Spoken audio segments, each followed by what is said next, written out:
If you don't have the ability to receive feedback, you don't even hear the apology.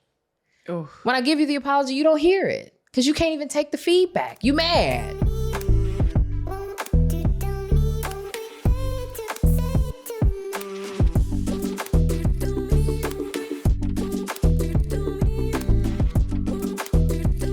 Y'all, we are back for another episode of Rich in Real Life. I am your host, Jessica Hurley, and this is probably going to be the most jaw-dropping episode, honest, transparent, and necessary conversation I have probably ever had on Rich in Real Life, and I am so excited, and here's why. I have spent the majority of my podcast career over the last 5 years trying to put words to feelings that you have that a lot of times we together cannot explain. I am obsessed with putting words to your feelings. And I will tell you that I met my flipping match when I met this woman because she puts words to culture, equity, privilege, so many things that are happening circumstantially in our external world that a lot of times we don't speak on, we don't act on, we don't converse about because we don't know how.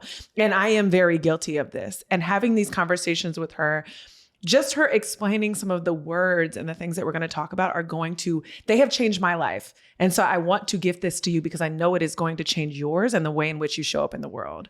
So this incredible human is the author of 2 great books.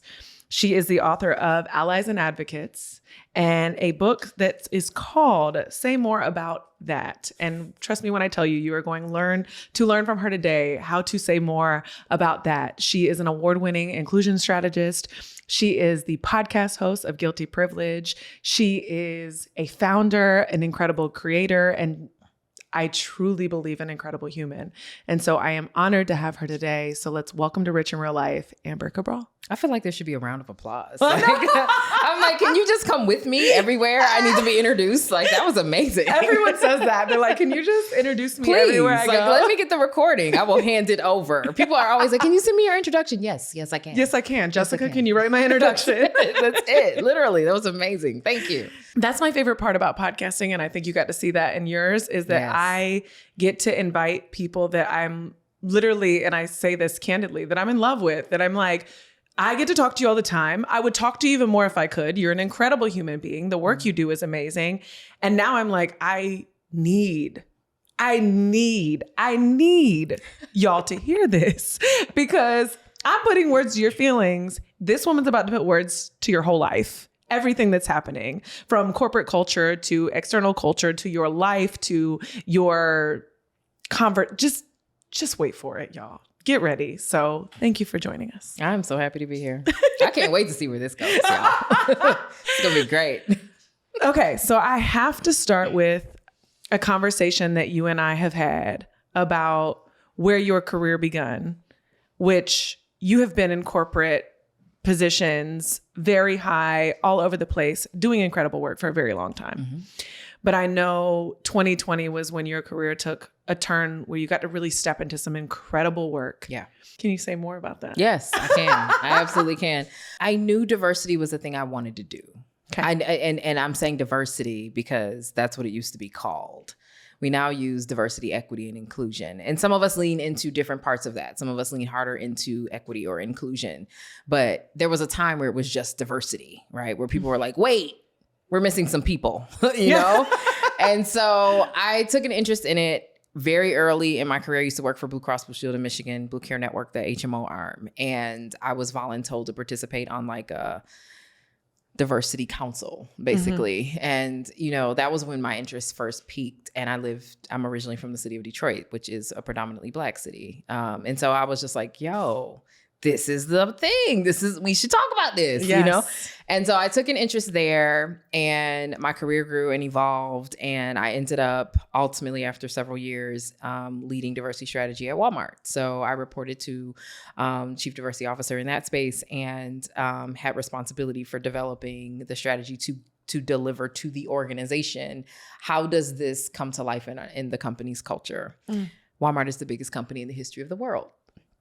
So, as you can imagine, it takes quite a bit of strategizing, correct, to shift an organization of that size. And so I learned a lot. I learned a lot about me. I learned a lot about being resilient. I learned a lot about how to build programs that people will actually use. And then they decided they were going to go in a different direction in terms of org structure. And I was like, I'm out. Right. So I left. I was invited to leave. It was not a firing. It was a, hey, so do you want this or do you want that? And I was like, I'll take that. Yes. And so I took that and left, and probably fumbled for a couple of years trying to figure out what I was going to do. And then I started to get phone calls from people who knew my work. And they were like, oh, you have a job? Can you come consult for me and do this thing? And I was like, sure. But I was still looking for a job because that's what I knew was corporate space. And so I was going to go and get another corporate job. I interviewed with all the people want to work for. And I had just gotten really good at listening for what I wanted, and I wasn't hearing it. So I hadn't accepted a role. I never got declined for a role, but I hadn't accepted one because I hadn't heard what I wanted. And then I started my company. So I started doing diversity, equity, and inclusion training at that point. Inclusive leadership, which is actually a training we still do today. We now have some other core trainings, but that was the one we started with. And I did that from 2018 to 2020, and things were good. Like, I was building a business, right? I was really like, okay, people are excited about what I do. So that was it. And then George Floyd was murdered. Everybody was in the house because of COVID. And my phone, it was on fire. I didn't even know what to do. I didn't even know how to even begin to respond to rise to the occasion. But I was actually already working with a client I still work with today. I work with Gap Inc. And so they called me and said, we need to do something about allyship. And I was like, okay, great. Let's build it. We got on a call. They said some things. I said some things. I came back to them a couple days later, like, this is it. This is the formula. This is the tactic. This is how it works. And I did that session, and it feels like everybody in Gap called somebody they knew at another company. And all of a sudden my business was like people were calling left and right. I was doing virtual trainings for 11,000 people at a time. Like, it was insane. I just got the chills. Wild. I was just like, what is happening? I did have the foresight, because I know people who know video, to call a couple of my video friends when COVID first kicked off, and was like, so listen, people are going to be at home. They're going to be calling to figure out how to get training done virtually. Help me get my setup together. So I was fortunate enough to have people who knew that. And so I did have a good setup, which was great, because people want things that look good. Right. But I just thrived. I'm really good with being able to kind of like facilitate, in a virtual way where it still feels really engaging and brings people in. And so that changed my life. Like, it changed what money meant for me. It changed what opportunity looked like. It shifted me from, I always tell people working at Walmart, you're running a mini business all the time because there's all these little companies in the company. But like, all of a sudden I was like, oh shoot, this is a company. Like, it's a business, and like, we are bringing in income. And I had to figure out things like, accounting, and like, it was just a lot. And so that was the thing that really changed what I realized I had responsibility for. Like, I think initially I thought I was just teaching a thing that I knew. And then after that, I was like, oh, I'm good at this, and I have a responsibility to do it and do it well. And so, yeah, that was the tipping point for Cabral Co. and what I do today. And the work she does is incredible. And so I want to do two things. I want to backtrack for the audience. And I hate to do this, but I think it's so necessary, because I think the definition is ever evolving and always changing. Yeah. And then people make it their own versions, and we love to just make up words and do things and say random things. So what does diversity, equity, and inclusion mean to you? And how do you, what do you say to these corporate companies that their leaders who lead and their people who lead need to understand? Yeah. So a couple things. I teach DEI, diversity, equity, inclusion. I try to use the words because I think that acronyms are confusing, and there are a lot of DEI acronyms, and I think it creates a lot of confusion. So I try to say the words, but I teach those things in a way that's different than most people teach. So I try to make it very accessible and practical and things you can digest. So I'm going to give you some definitions, but my expectation is not that you understand the definitions and can rattle them off. It's more that you understand the concept, because lots of us know definitions for lots of things that we don't do well. I'd like you to do it well. Okay, that's what I'd like. So diversity is, a group of people with their unique belief styles, perspectives, experiences, identities, ideas. It's people and all their stuff. All right. It's me and all the things I come with, right? Like whatever that is, whatever I think, whatever I believe, whatever I'm interested in, it's going to be here no matter what. If we roll into our local supermarket, if we go to, our local schools, dropping our children off, whatever that is, you're going to encounter diversity, unique beliefs, styles, perspectives, experiences, identities, ideas, opinions.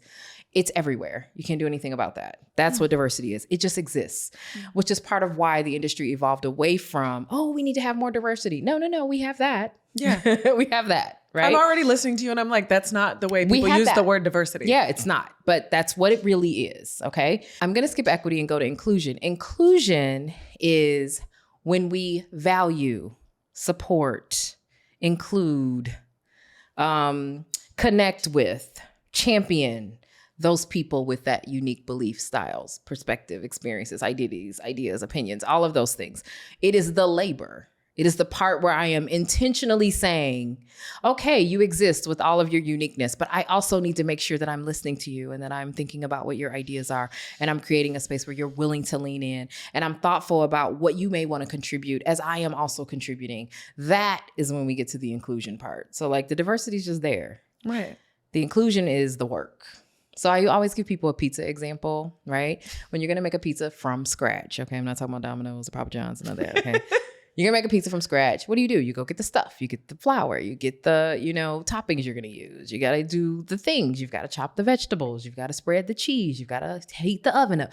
The inclusion is the work part. It's the work. It's the chopping of the vegetables. It's the putting together. It's the, hey, are you gluten-free? Oh, who's vegan? Oh, wait a minute. You don't eat dairy. Let me do yours with no cheese. It is having the willingness to say, everybody's got their unique thing and I've got all these unique ingredients. How am I going to put them together to make it work? So diversity is the difference. Inclusion is the work. Yes. Diversity is the mix. Inclusion is making the mix work. Got it. That's what it is. Now, equity, it's a little bit interesting because, it's one of those things that, first of all, if you work in any corporate environment, when you hear equity, the first thing you think about is like what your percentage is going to be, if the business does well, like what's your equity in the company. But equity also refers to the experience you're having in terms of equitable experience in terms of access. So like, what do I get the opportunity to have access to because of my uniqueness? And so lots of us think about equality. And so I want to clarify that first, and then I'll dive into equity. Equality is basically like, imagine, I don't know, we go to the same lunch place and we're ordering sandwiches and we order the same sandwich. It's the same time of day. We both order the same thing. We're going to pay the same price. We're going to get the same thing. That's equality. It doesn't matter that you are a white woman and I'm a black woman. It doesn't matter, that you're paying by credit card and I'm paying with cash. None of that matters. We are going to get the same thing. Price. That's equality. All right. Equity is, I want that sandwich, but I need it to be gluten-free. And also, I kind of like my bread toasted. So I want my gluten-free bread toasted, and you may want vegan cheese, right? That's when we start to get into the equity of it. You start to get what you need. So like, I want to have lunch with you, Jessica, but I need to have it at a place where I can get a gluten-free sandwich and you can get something that has vegan cheese and we can still enjoy lunch together. That's what equity is about.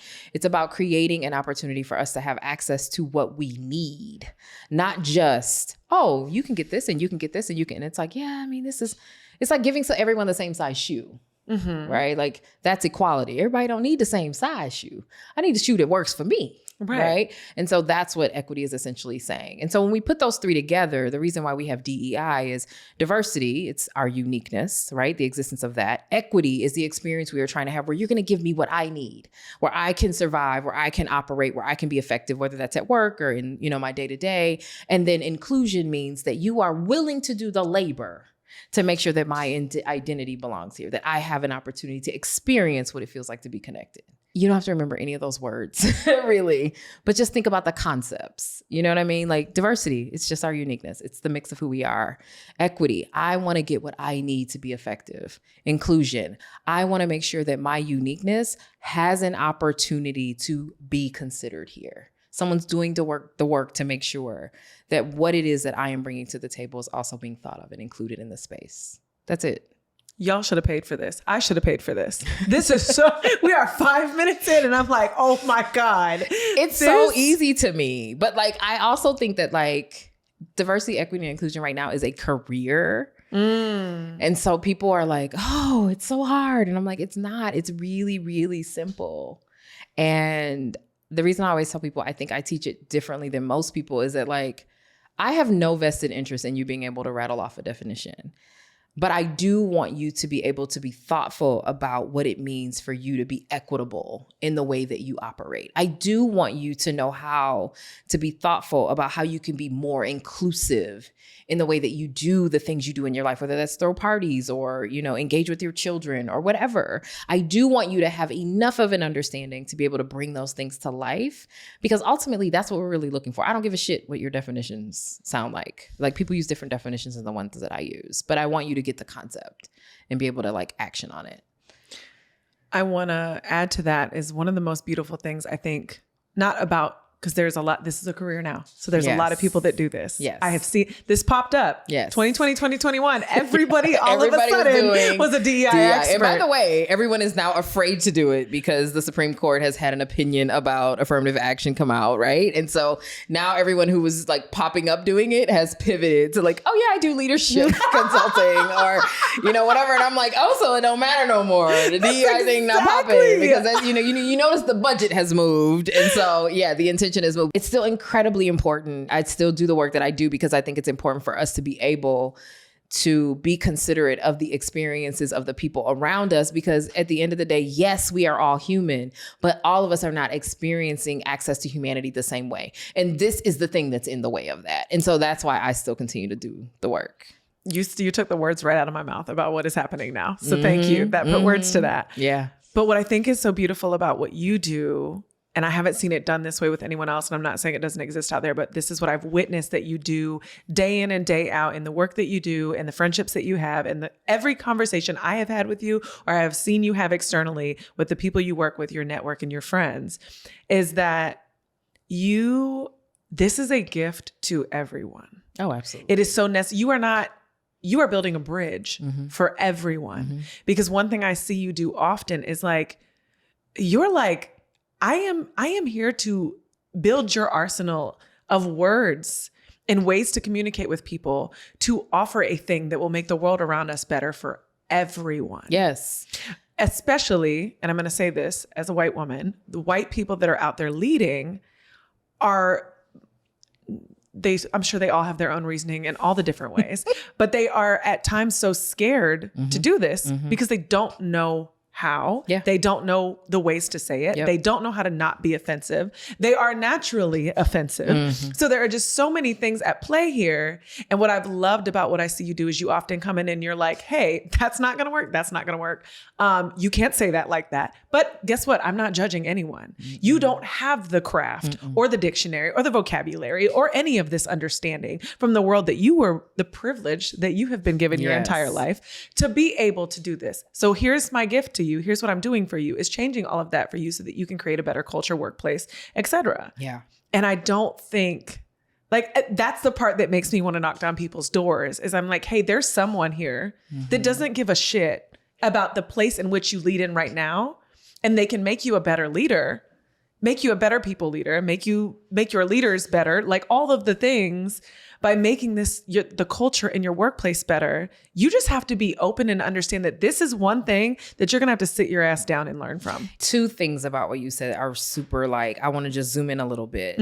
One of the things that is the most frustrating for me about what I do is that people think it is just a work thing.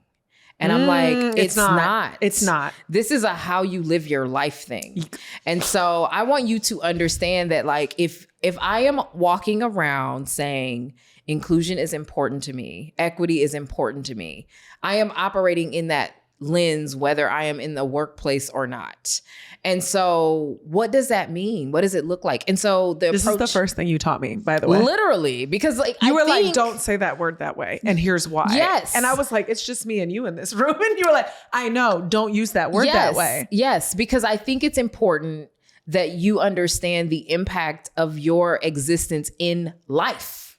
Like in life, like I don't want just to be included at a job. I don't have a job. I don't have a job. Okay. I run a company. Okay. I run a company. Yes. So I go to people's jobs. So like, y'all having inclusion and equity in your workplaces does very little for me. It does nothing outside of the hours that we work. Facts. I need you to have this mindset in a broad sense. And so I want people to understand, and this goes back to the second point that you just kind of brought up, which is like the privilege piece of it. We don't talk a lot about privilege. And, you know, you and I went back and forth about guilty privilege. I was like, oh, I don't know if people are ready for that. I don't know if it can be a thing, right?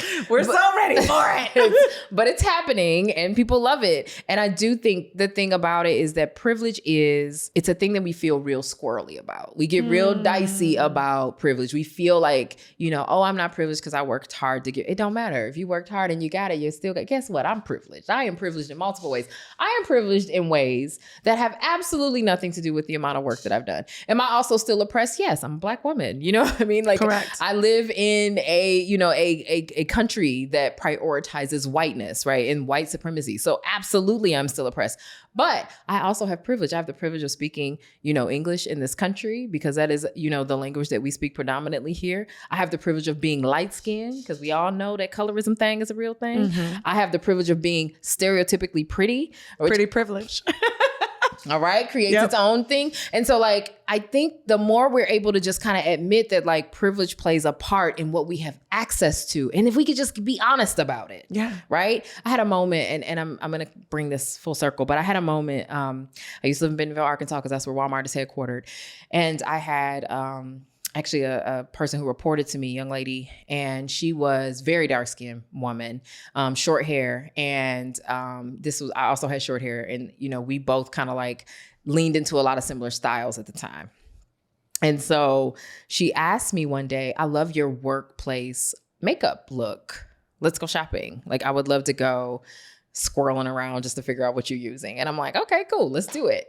I am this complexion. She is a very dark-skinned woman. I didn't even think about it. We went on Sunday after brunch. We went and had our little boozy brunch hangout time. We go and I take her where I go to get the things that I get. And literally the first store we walk into, I realized there is nothing in her complexion. And I was like, whew. That feeling right there is what keeps people from doing the work. That feeling right there is what makes people decide, okay, I don't know that I want to continue to have dark-skinned friends because I don't know how to navigate that. I don't know that I want to continue to connect with Black women because I don't know how to navigate that. I don't know what to say right now. And so I'm not going to put myself in this position anymore. And so then what you do is you decide that you're going to continue to connect with people that look like you, that sound like you, that feel like you, that are going to be able to go into the stores that you go into to buy the makeup that you buy. But what I did is I turned to her and I was like, I am so sorry I did not think about any of the other complexions of makeup when I invited you to come shop with me. And I am completely embarrassed and I do not know what to do about it. And her exact words to me, I will never forget this, were, I appreciate that you noticed. So like those moments are what lead to Fenty Beauty, which by the way, wasn't around at that time. Mm-hmm. Those moments, leaning into that, that's the thing that gets us to recognizing that like, yo, there are people that don't have the same thing I have, that don't have access to the same thing I have. I am currently living in a building that is having a water crisis. I'm not gonna get into the details, but like I, on the way out of the building the other day, saw a woman who I've seen very frequently. She is a wheelchair user. And I was like, you stay in this building, don't you? And she said, yes. And I said, I can imagine this is incredibly difficult for you. She said, yes, it's incredibly difficult because no one's thinking about accessibility. Because you want to hand me 2 gallons of water to take upstairs because that's what they're doing in my building to make sure we at least have water. And I can't carry 2 gallons of water the same way someone else can, right? And so like, when I think about all of this, it's like, we have to get clear about the simple ways our privilege shows up, the simple ways I'm able to walk. People think I'm pretty. I speak the language of my community. I have access to whatever, right? And how we are able to take that power and use it in our day-to-day to create access, opportunity, resource, impact, et cetera, in the ways that we're living. That's what I care about. That's what I care about. I care about it for Black women, but I also care about it for other folks, like folks who are using wheelchairs and folks who don't speak the same language. Because here's the thing, the more we all can get what we have of value out, the richer we all become, right? So I'm going to try to create that opportunity. And so like, that's what pushes me and motivates me to do this work. And also the reason I do it differently. The reason why I'm not always like, no, this is the definition for inclusion. You know, like remember it this way. Like, no, I don't care. I don't care if you know the definition. I care if you know how to embed it in your life. And so that's the direction and the way that I teach, and what I also try to do with the Guilty Privilege podcast. I said a lot of words there. Sorry. So this is, oh my God. I'm like, this is what everyone, it's like going on a date and you're like attracted to the surface thing. And then you sit down and the person's like, I make my own money and I have created the life I desire. And like, do you want to be a part of it? And I'm just listening to this and I'm like, this is not what everyone knows it's not what everyone wants, but it is what everyone needs. Yes. And I'm like, oh my God. And that's one of the things that you first taught me was like, this is not about the workplace. This is about how you show up in the world. And it changed the way I spoke, the way I use words. It will forever change the way I saw the word privilege, and the word allyship and the word advocate. Like it changed everything for me. And so when I hear all of this, the first thing I'm immediately thinking is, and I'm sure you know other ways, but all of the ways that people get uncomfortable in that tough moment and then they pull back. I literally last week I was on a call with another team and I pronounced the girl's name wrong. I wanted to melt in my chair. Yep. And then I thought in that moment, I said, okay, all you can do is take responsibility and accountability, apologize, ask for the correct pronunciation of her name, and make sure moving forward that you respect her and her name. Right. Moving forward. Right. And I thought about you in that instant because what I appreciate about the work you do is you are not here to chastise people for their behavior. No. You are here to give them clarity, a vocabulary, tools, and the tools. and the tools to walk differently in life. Yep. One of the first tools I actually teach is apologies. I teach apologies all the time because people two things about apologies. One, we are bad at them. Terrible. We have all seen, the big companies. Fucking terrible. They come out with like, we are committed to diversity, equity, and inclusion. And we really regret that someone would ever think that we would represent something of it. And we're like, where is the apology? Right. Right. Like, yes. And that's, you're saying that you would never do it. Yeah. And I'm you like, did. okay, great. But it happened. So Right. like, are you going to apologize for it or what? And what are you going to do about it? And so this is hands down one of the things I teach all of my clients, and we go through it repeatedly. An apology has two parts. Okay, two parts. None of them are the conditional things we like to add to apologies. Oh, I'm so sorry you feel that way. Oh, I didn't mean it. Who cares? Who cares? Your apology is two parts. I apologize for, moving forward, I will. I apologize for mispronouncing your name. Moving forward, I'll make sure to say it correctly. Can you pronounce it for me, please? I apologize for my remarks about Latina talent. Moving forward, I'll mind my bias when speaking publicly. I apologize for, moving forward, I will. That is an apology. Now, after that, you can say, I didn't mean it. I wasn't being considerate. I'm so sorry. I have another friend who says their name differently. It's spelled the same. I apologize for, moving forward, I will. Lets me know that you know what you did to break it. And this is what you're going to do to correct it going forward. Now I can hear the conditionals. I don't give a damn about the conditionals otherwise. Because those are your excuses. Absolutely. And here's the thing. I may have a vested interest in your excuses if I know you don't mean it and what you're going to do to fix it. But otherwise, I don't care. So like I make a point to highlight that. And that's a simple tool. It's a simple tool. I can't tell you how many people message me to say, listen, I tried that on my husband. I was just about to say, I was like, y'all hear this? This is actually relationship advice. I was like, look, if a man apologized to me like this and then was like, but hey, here's all the reasons why. I apologize for, moving forward, I will. This is why I thought it was okay. You'll be like, oh, you thought about this. Amber, this is why you live the life you live. Listen, okay? And I'm going to tell you, my boyfriend tells me all the time when I don't apologize well, because by the way, I do slip up. Okay. When I don't apologize well and I go, oh my gosh, I'm so sorry. He'll say, you're sorry for what? Ooh. And I'll go, oh, you're right. I apologize for, moving forward this is what I will do. Right? And that is an inclusion equity thing, but it's something you're going to use throughout your whole life. You can apologize to your children, your parents. You know what I mean? Like Every relationship in your life has an opportunity for you to do better and potentially a space where you need to apologize. We think of inclusion, equity, diversity. We think of it as a work thing. And I'm like, no, it's a life thing.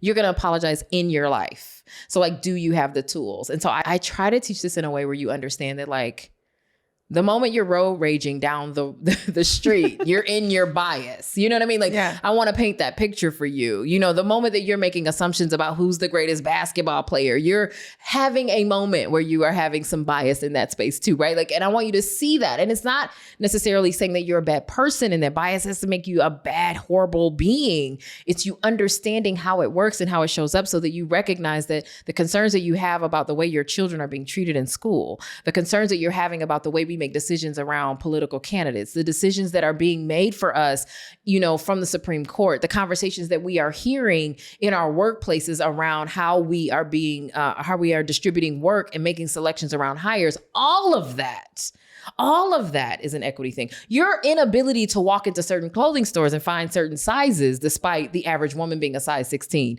is an equity matter. That is not a thing happening at your job. And so like, well, some people's jobs, because some people work in retail, but you know what I mean? Like, I want people to understand this is not a thing that you are doing for the moment. This is a thing you are doing for your life.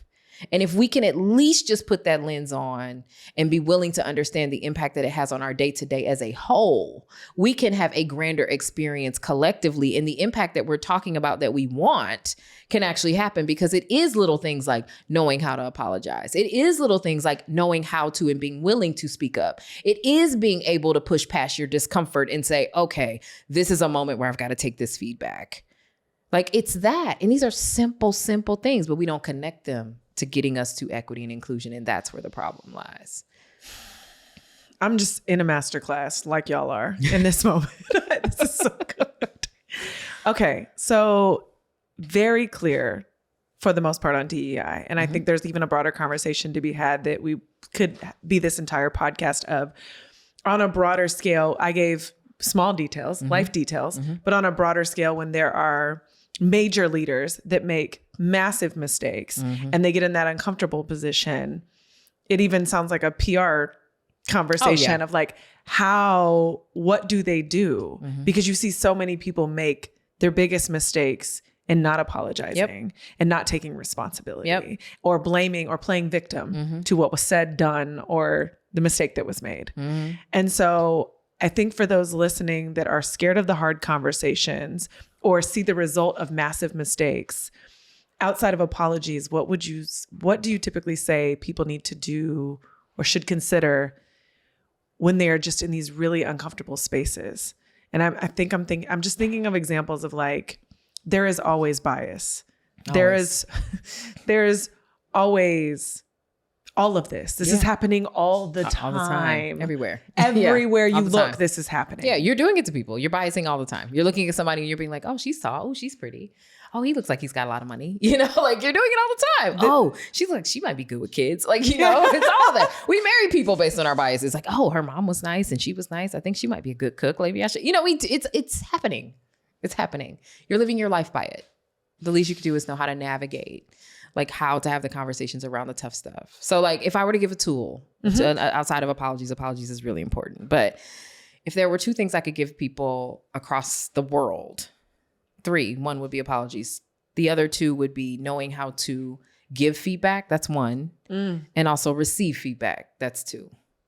Feedback loops are so critical. So critical.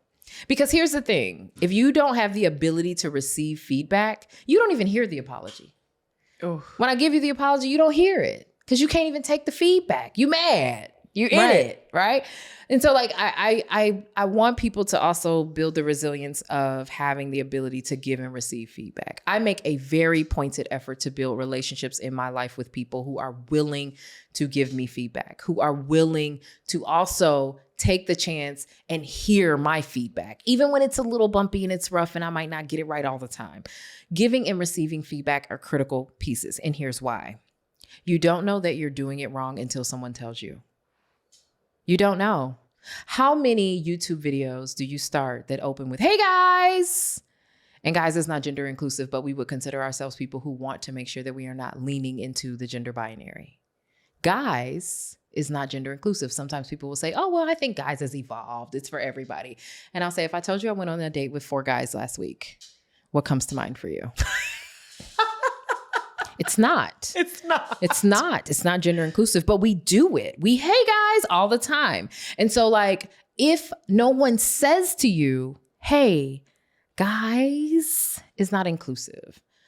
We work at a predominantly, female run, led, operated organization. Could we perhaps use some other terms? If you are not able to say that, someone is not going to know they need to correct it. That's a really simple example, but that's the way it goes. I don't know I'm doing a thing that is potentially offensive, disruptive. I don't know I'm mispronouncing your name. If you don't tell me, you've got to be willing to say the thing. That means you've got to be willing to be uncomfortable at least long enough to get it out your mouth. And I have to do the work of being willing to create the space for you to give me the feedback, which means sometimes I've got to ask, hey, does that make sense? Hey, is that clear? Do you have any feedback for me? Am I creating a space where you feel like you can share with me your concerns? Do you have any concerns for me? And guess what? Every single time I might ask you, you may tell me no. But because I ask you all the time when you have a concern, then you will say, so Amber, I have a concern I want to share with you. And I'll go, okay, I'm ready to hear that. If we can just get that skill, if we could just get the skill of giving and receiving feedback, if we could just get that, just think about how much better we could be. There's so much ego involved in that.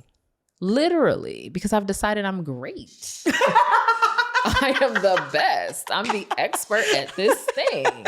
Who are you to correct me? Wow. Yeah, it's a thing. You have taught me such a lesson in feedback. Every bit of feedback that you have ever given me has changed changed me for the better in the world or in my business. Thank you. I appreciate that. So if I had an issue with receiving your feedback, what an opportunity I would have missed. I also think that I try to make sure that you can give me feedback back. Yes. Where I'm like, okay, so what are your thoughts about this? Correct. I think you know the most in this space. Can you share with me what you would do? What's the best approach? Hell, we wouldn't have had a name for the podcast. Correct. You know what I mean? Because I was like, I don't know what to call it. Like, I'm not even sure. And you were like, it's guilty privilege. That's the name of it, right? Like, so I mean, we have to get to a place where we understand most of us want power. I do. Power matters a lot to me. Power matters a lot to me because I am a Black woman, and I think that there are not enough Black women in power making huge waves and impacts, even though we have the skill set to do so. So I care a lot about power. Just imagine the amount of power you could have if you just actually heard the feedback, if you invited it, if you got it, if you considered it. Now, some of it's going to be trash. Throw it away. Okay? But if you at least get it in, then you can decide and you can parse and you can look for themes and you can go, okay, I see a trend here, right? And you can respond appropriately. And if you are willing and brave enough and bold enough to give the feedback, like how many of these, faux pas that we've seen, blackface this, or, why would you word this offensively that, are because people were not willing to give the feedback. I wasn't willing to just speak up and say, so like, we got to get that skill. Like, that's the main thing. Like when I work with my clients, feedback and apologies, top of the list, because those two things alone can get you really, really far down the line and they're also super simple. They're not easy, but they're super simple. And so you just have to get that embedded and start practicing it and like practice it in your day-to-day life. Like folks need feedback. You do too. And guess what? If you mess it up and you break it, apologize. But we're supposed to be perfect. Yeah. I mean, how's that working for you? It's not. Right. It's not working at all. It's not. There's no such thing as perfect. My perfect and your perfect are different. If I had to describe my heaven and you describe yours, they're going to be different. Correct. So where's perfect? It's impossible. That's not a thing. Just like I always tell people, inclusion isn't everyone all the time. Yes. People think inclusion means like we all have everything. That means everybody's got to make space for everybody's little unique, weird, unusual, distinct thing. Everyone should have luxury. No, it's not going to happen. Right. Inclusion means that sometimes some folks are going to be centered in certain spaces, but that doesn't mean you don't belong there. That means that maybe your role there is a little different. So if we are centering queer people in the conversation, for example, and you happen to not be a queer person, this is your opportunity to show up as an ally. That's your role. It doesn't mean that you are not included. So we have to really get clear about like what these things mean. Doesn't mean that you are always going to be centered, considered, and perfectly comfortable. Actually, you're going to be uncomfortable a lot. I am uncomfortable a lot. I am the person that people turn to and say, Amber, can you please go tell the people that they broke it? Because I don't really know how to say it. And I think they're going to get mad at me because they know I'm going to say it. I was thinking about you when Levy did the TED Talk about being the troublemaker. And in the beginning, she shows the picture of the cat and the cat's like got the side eye. And she's like, that is my job. My job is that when everyone makes the side eye, they're like, Levy, can you go tell them? Can you please that go they should not have said that? Mm-hmm. And I'm like, that is Amber. That's me. It's me. But guess what? You could take the burden off me if everybody would just do it. Just give the feedback. I'm doing it. I'm role modeling how to do it. This is what you say. But like, I teach it because I want a world where, you know, we get past the idea that we have to be uncomfortable with, you know, people giving us something that ultimately can be helpful. Yeah, exactly. I got to jump in on you just brought up allyship you have this incredible book, Allies and Advocates. Mm-hmm. And you changed the way I saw all of these words. Mm-hmm. But allyship and advocacy, I can never say this word. Explain what you mean by that. Yeah. And I will have some questions to follow, but please. Sure. So people call me a lot about allyship and advocacy. They're also buzzwords, which is its own weird thing. Mm-hmm. But to be really simple, the best way to do both of them is to start with you. Yes. What allyship and advocacy both require is that you recognize what your privileges are.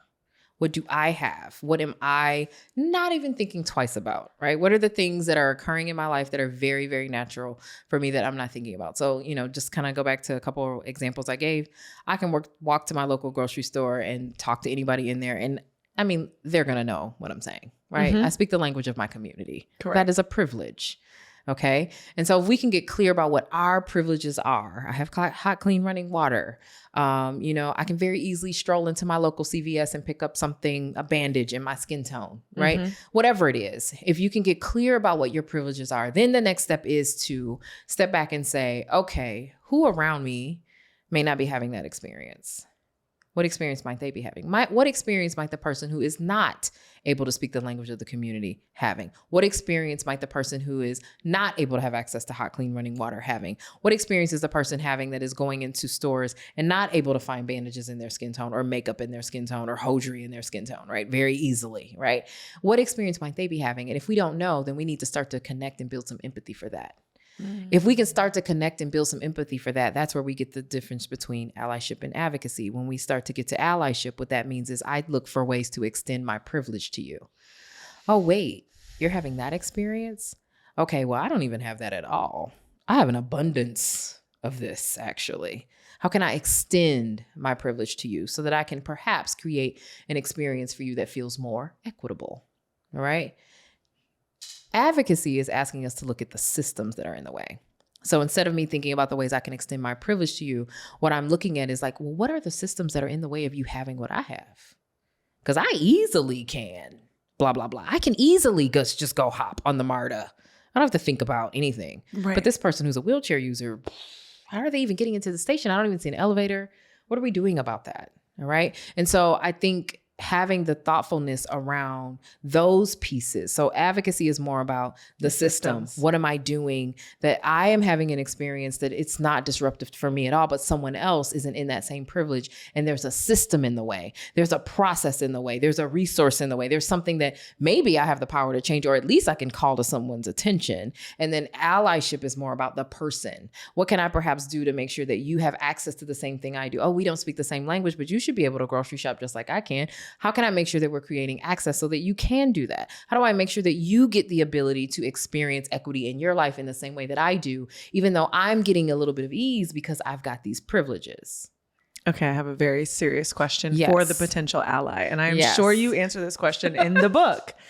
But from the very small situations to the very large ones, how you talked about like having an event at a company for, you know, queer, an event centered around that, and someone not being queer, and that is an opportunity for them to be an ally. That's right. So for the potential ally, what I see too far often, and I know we are all guilty of doing, is when we go to be an ally for a group or a situation that we are not a part of, we far too often, how do I explain this, but try to find a way to have a connection or dim our privilege or something to feel welcome. And I feel like I'm not explaining this the right way, but this is, to me, an example, or the equivalent of this is, you do not need to be an ally for Black and brown people and start the conversation or connection by saying like, my best friend is Black. Oh my gosh. You do not have to be the thing to support the thing.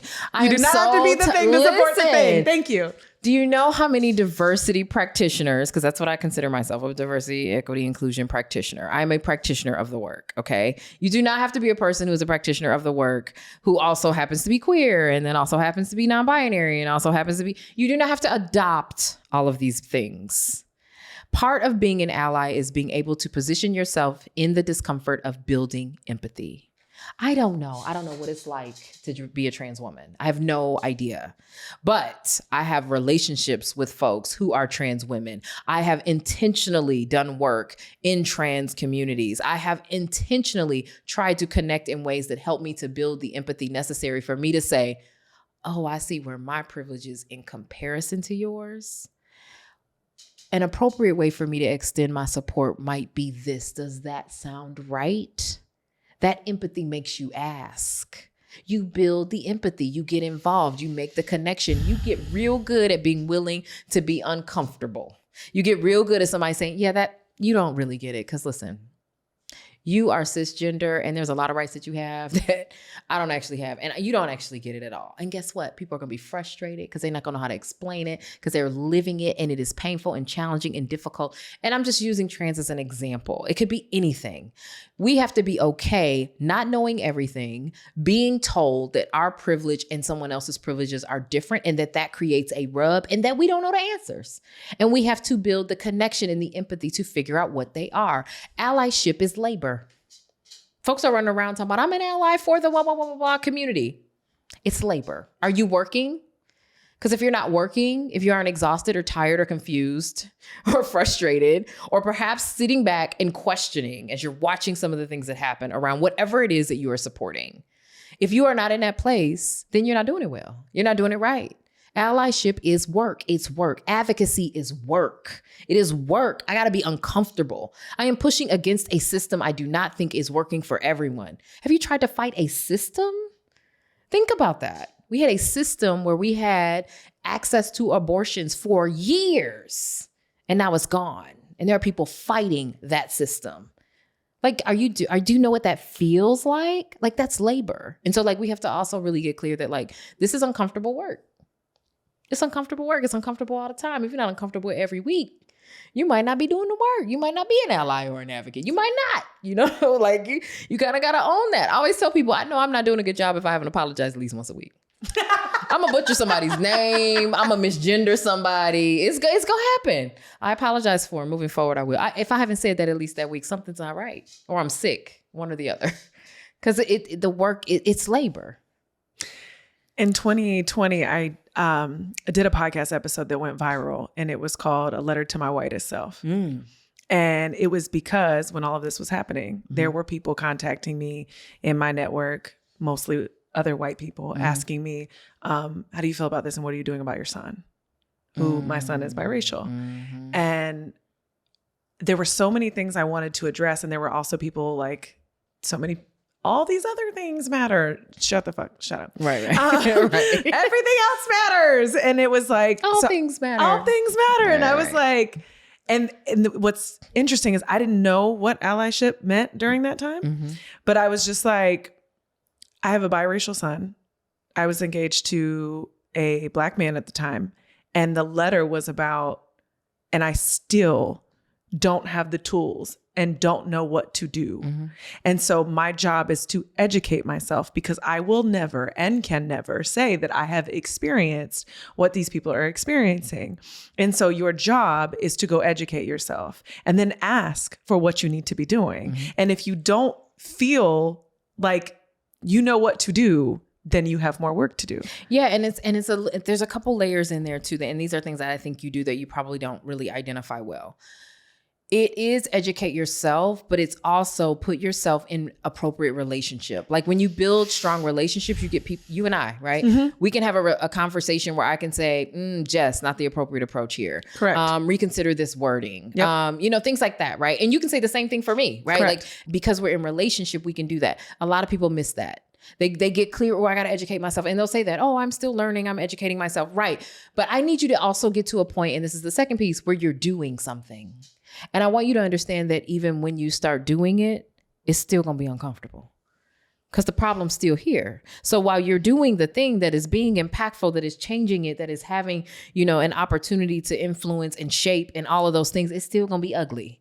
It's still going to be uncomfortable. People are still going to challenge you. You're still not going to like how it feels. But that is a part of the work because guess what?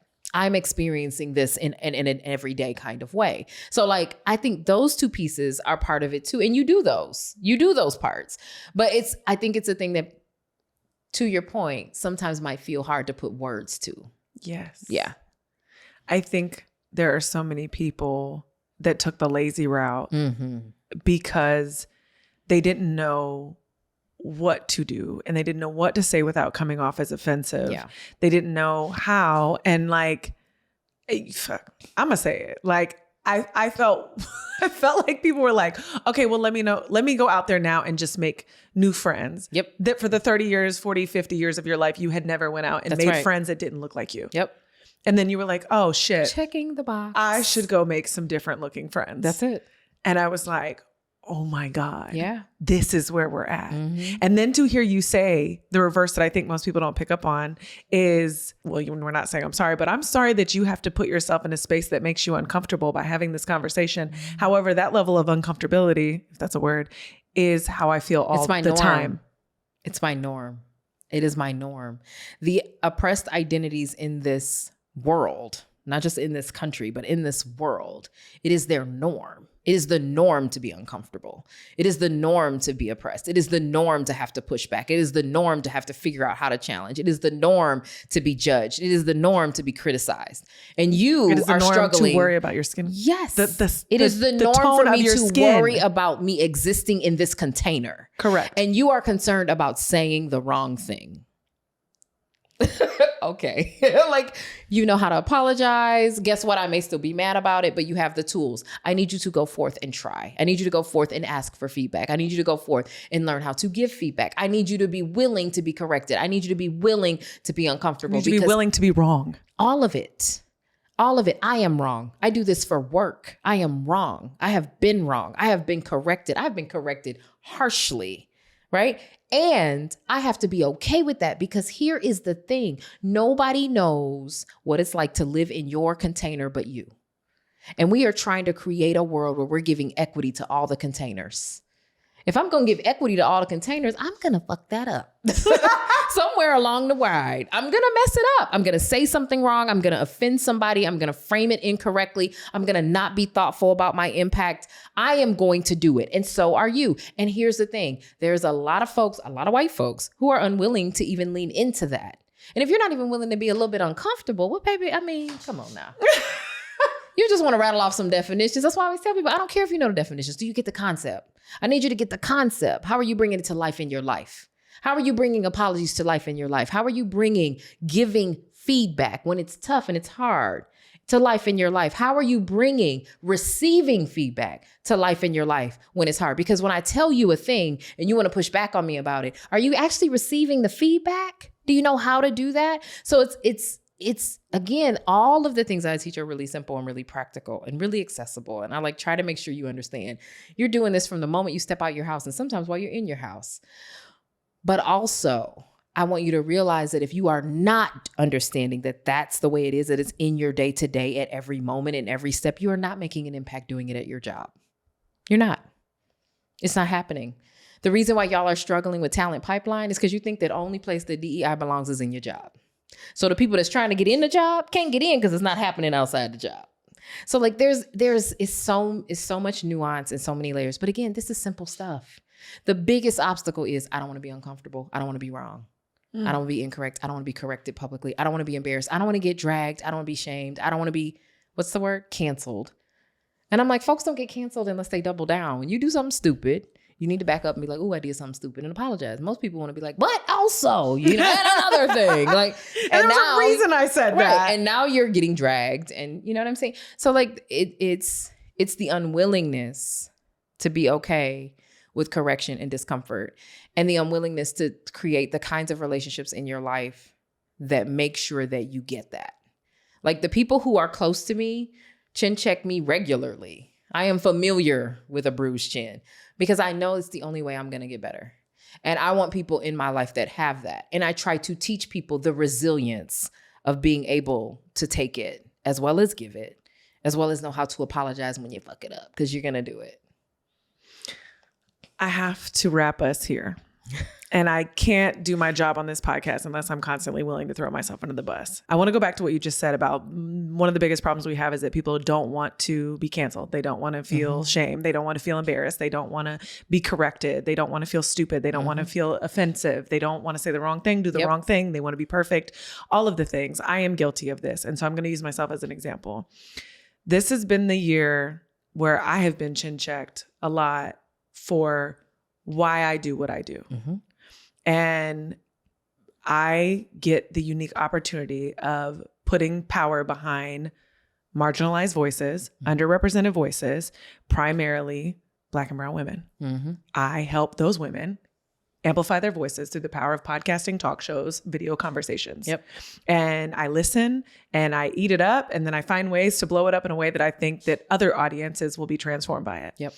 And I thought I was just doing work I loved. And this was, I am. I love this shit. Like, to be clear, because these are the women that I learn. I feel like I get paid to learn from the most incredible women I have ever met. Absolutely. But this was the first time that people really, because I'm getting visibility. So now there are questions.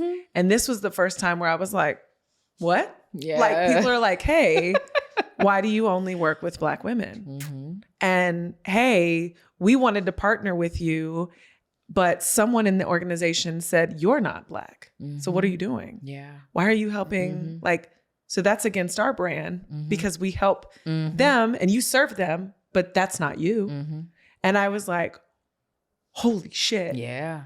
And so now it has become, and so I'm asking this as a question. And then for someone listening,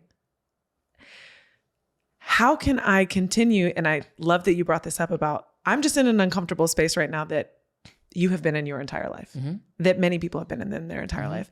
How do I continue to stand in my allyship? Because this is the place where people like me get uncomfortable, where we go, oh, wait a minute. Well, maybe I shouldn't be an ally. Maybe I don't know what the fuck I'm talking about. Maybe. And I know I can't speak to those experiences. I know that I can't, but I know that I love these women. I know that I love their stories. I know that their voices should be heard. And I know that part matters to me.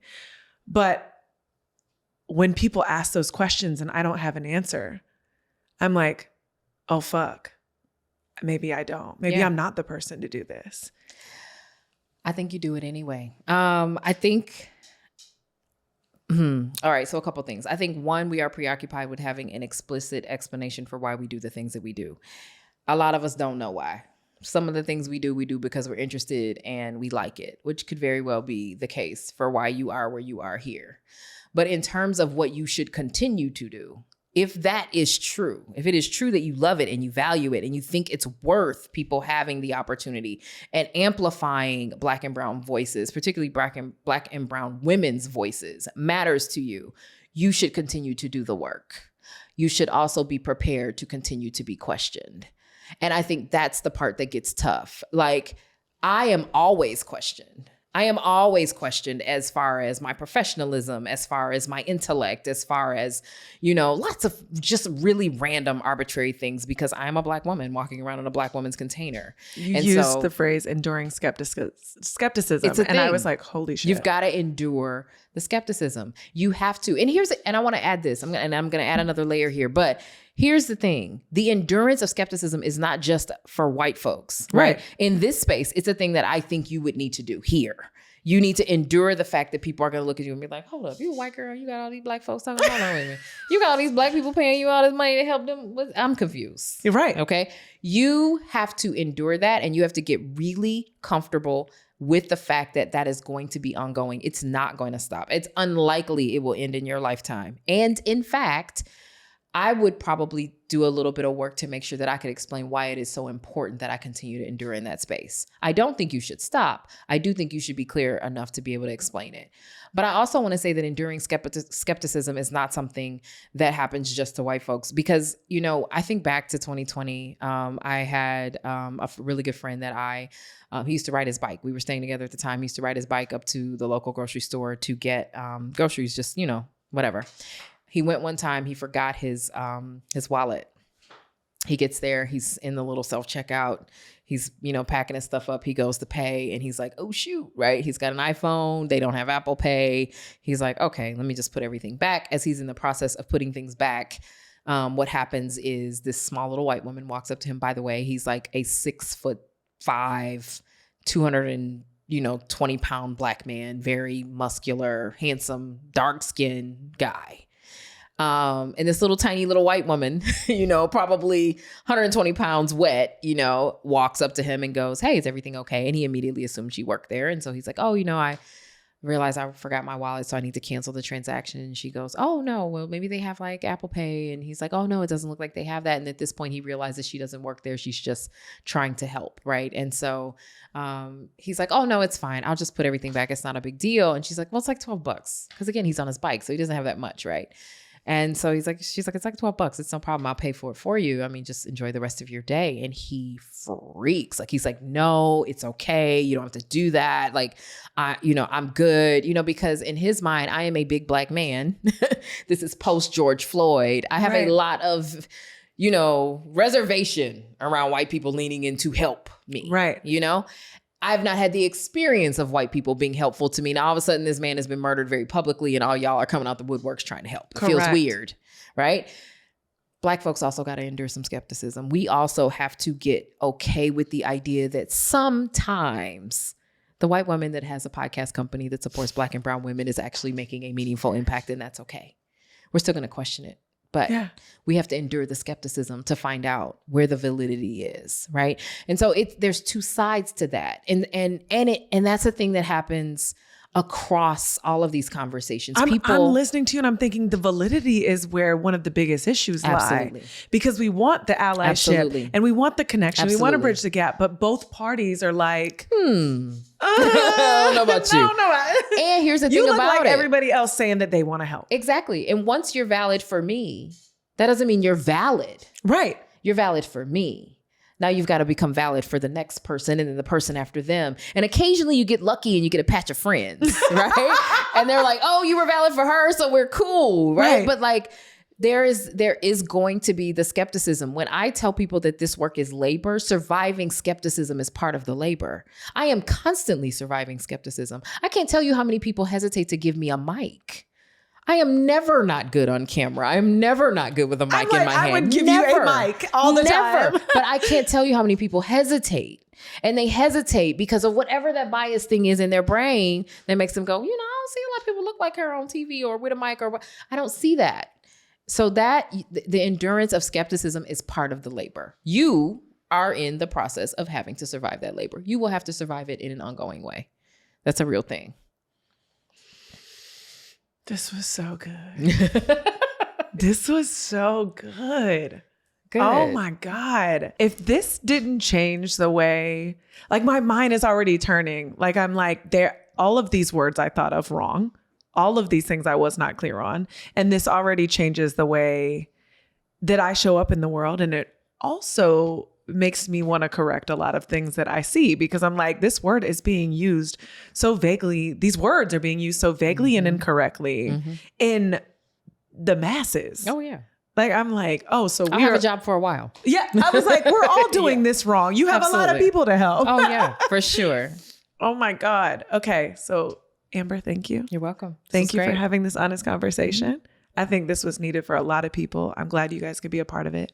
And please, we showed her books. They'll be down in the show notes. But please tell them where they can learn more about you, listen more of your podcast, follow you, stalk you, and even work with you. Yeah, absolutely. So if you want to follow me on the socials, I am at Bam Cabral on almost all of the things. I'm on LinkedIn under my name, Amber Cabral. You can also follow the podcast, Guilty Privilege, anywhere podcasts are podcasted. Available. Right? And I do have a couple books. They're available anywhere you buy books. So if that's Amazon or Barnes & Noble or even your local independent bookstore, if it's not in the store, you can definitely request it and still order it there as well. I have to wrap with this because I was so into this conversation. You are just truly one of my favorite people. Oh, like, and I didn't get to say this before I asked the last question.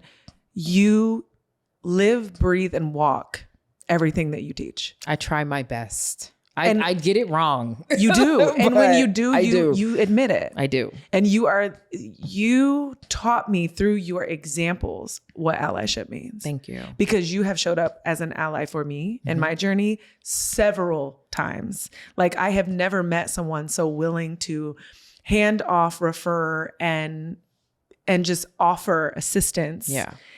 And a helping hand in everything that I do. So you are everything that you say you are. And I have to say that because I need my audience to hear that. One, thank you. You are.